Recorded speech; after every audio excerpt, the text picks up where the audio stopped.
విశాఖ నగరానికి మహర్దశ పట్టబోతా ఉంది. ఒకవైపు ఐటీ కంపెనీలు, మరొక వైపు ఫిన్టెక్ కంపెనీలు కూడా రాబోతా ఉన్నాయి. ఫిన్టెక్ సిటీనే రాబోతా ఉంది.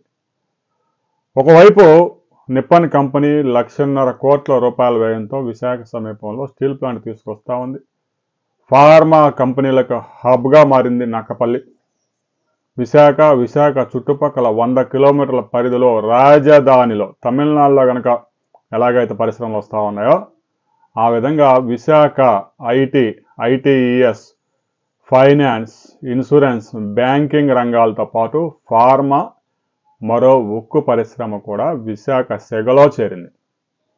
తాజాగా ముఖ్యమంత్రి చంద్రబాబు నాయుడు ప్రకటించారు, విశాఖలో ఫిన్టెక్ సిటీ పెట్టబోతున్నాము మధురవాడలో అని. ఇది అందరికీ తెలిసిన విషయమే. అయితే ఈ ఫిన్టెక్ సిటీ వల్ల ఉపయోగాలు ఏమిటి అనేది మనం ఒక్కసారి పరిశీలిస్తే, 25 సంవత్సరాల కిందట హైదరాబాదులో ఎలాగైతే ఫైనాన్షియల్ సిటీ వచ్చిన తర్వాత అక్కడ 2 లక్షల ఉద్యోగాలు ఎలాగైతే క్రియేట్ అయ్యాయో, విశాఖపట్నంలో కూడా ఎవరైతే బ్యాంకింగ్ సేవలు, ఫైనాన్స్ సేవలు, ఇన్సూరెన్స్ సేవలు అందిస్తూ ఉన్నారో ఆయా కంపెనీల ప్రధాన కార్యాలయాలు పెట్టబోతున్నాం. ఒక్కో కంపెనీ దాదాపుగా 1,200 నుంచి 1,400 బ్రాంచీలు మెయింటైన్ చేస్తూ ఉంటుంది. బ్యాకప్ సపోర్ట్ వేలాది మంది పనిచేయాల్సి ఉంటుంది. మనకు బ్రాంచీలకు వెళ్ళినప్పుడు 5 మందో 10 మందో కనిపిస్తూ ఉంటారు కంప్యూటర్ల దగ్గర కూర్చొని. వాళ్ళకి బ్యాకప్ సపోర్ట్ ఇచ్చేవాళ్ళు ఒక్కొక్క బ్యాంకుకి 1,400 మంది కనీసం ఉంటారు. ఇవన్నీ నడపడానికి ప్రధాన కార్యాలయాలు అవసరం ఉంటుంది. హైదరాబాద్లో ఎలాగైతే ఫైనాన్షియల్ సిటీ అభివృద్ధి చెందిందో, విశాఖపట్నంలో మధురవాడలో కూడా ఫిన్టెక్ సిటీ అలాగనే డెవలప్మెంట్ కాబోతా ఉంది. అయితే రాయలసీమ ప్రాంతం వాళ్ళు, ఈ దక్షిణ కోస్తా వాళ్ళు, ఐటీ ఇండస్ట్రీస్, ఫైనాన్షియల్ ఏదైతే ఫిన్టెక్ సిటీ అన్నీ విశాఖపట్నం వెళ్ళిపోతా ఉన్నాయని కొంత అసంతృప్తిగా ఉన్నారు. అసంతృప్తి చెందాల్సిన అవసరం లేదు. ఎందుకంటే ఐటీలో పెద్దగా ఎక్స్పాన్షన్ లేదు.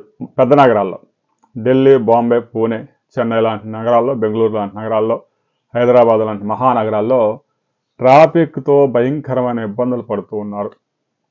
ఎక్స్పెన్సెస్ విపరీతంగా పెరిగిపోయాయి. అందువల్ల వాళ్ళంతా 2 టైర్ సిటీస్ మీద ఫోకస్ పెట్టారు. ఆంధ్రప్రదేశ్లో ఐటీ ఎక్స్పాన్షన్, ఐటీ కంపెనీలకు ఉన్న ఏకైక మంచి వాతావరణం కలిగిన నగరం ఏదైనా ఉందంటే అది విశాఖ ఒకటే. అమరావతి రాజధానిలో వాళ్ళు ఐటీ కంపెనీలు పెట్టమంటే పెట్టరు. విజయవాడ, గుంటూరులో పెట్టమంటే పెట్టరు. తిరుపతి అవకాశం లేదు.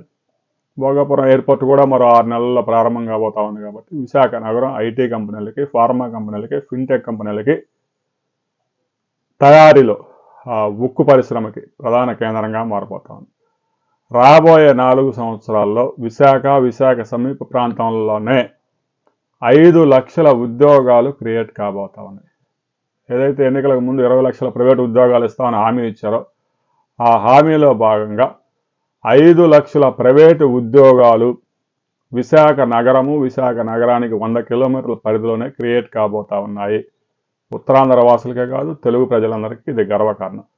రాబోయే రోజుల్లో ఫిన్టెక్ సిటీలో ఒక ప్రముఖ సంస్థ 5,000 మందితో తమ కార్యకలాపాలు ప్రారంభించబోతా ఉంది. ఆ సంస్థ వివరాలు ఏంటి అనేది మనం మరో వీడియోలో తెలుసుకుందాం.